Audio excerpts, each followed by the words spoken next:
शहराच्या हद्दबाड भागातील नई जिंदगी नवनाथ नगरातील काही घरांना आणि फर्निचर दुकानांना अचानक आग लागली।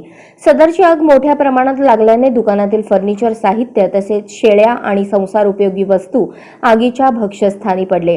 दरम्यान सदरची आग कशाने लागली याबाबत तपास सुरू असून मोठ्या प्रमाणात नुकसान झाल्याचे अग्निशामक दलाचे प्रमुख केदार आवटे यांनी सांगितले।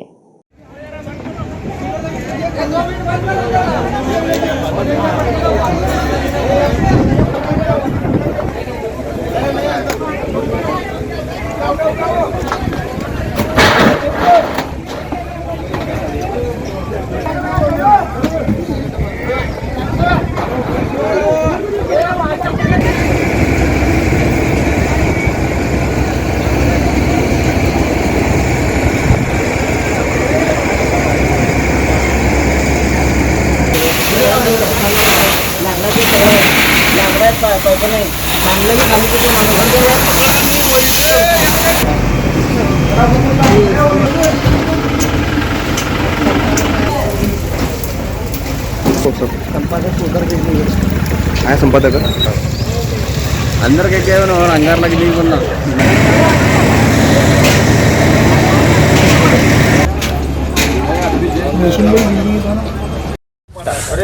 आज रोजी सकाळी 8:30 वाजता आमच्या रविवारपेठ मुख्य अग्निशामक केंद्रास 101ला फोन आला की नई जिंदगीच्या पुढे विमानतळाच्या बॅक साईडला दुकानांना आग लागलेली आहे।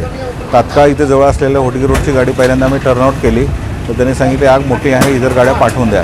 त्याचबरोबर रविवारपेठ, भवानीपेठ आणि सावरचंद मैदानची गाडी या ठिकाणी घेऊन आलं असता या ठिकाणी पाहिलं असतं की समोरच्या बाजूला जे फर्निचरचे दुकान आहेत त्या दुकानामध्ये फायर झालेलं होतं आणि त्याच्या लगतच पाठीमागे असलेल्या 4 घरांना देखील त्याची झळ पोचलेली होती। त्याच्यामध्ये साधारणपणे आपल्या पुढून 1-2 गाड्या आणि पाठीमागून 1-2 गाड्या असं करून आपण या ठिकाणी आगीवर आता नियंत्रण मिळवलेलं आहे।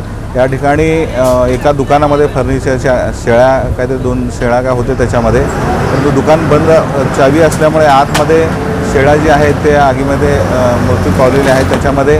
आणि पाठीमागच्या घरांचं देखील वासे, पत्रे, घरगुती साहित्य, परंतु या स्थानिक लोकांनी शेजारच्या लोकांनी पटापट आपल्या घरातलं साहित्य बाजूला काढल्यामुळं बरेचसे हानी जी आहे या ठिकाणी वाचलेली आहे।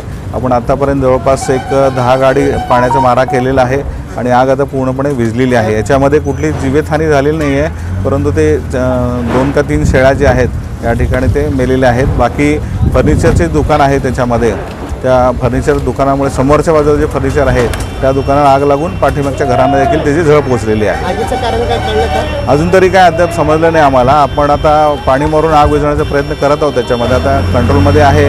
इथून आम्ही तपास कार्य करत असताना त्या ठिकाणी आपल्याला ते निदर्शनास येईल। त्याच्यामध्ये समोर बाजूला दुकान आहेत, जवळपास 3-4 दुकान आहेत, पाठीमागे 4 घरांना देखील त्याची झळ पोचलेली आहे त्याच्यामध्ये।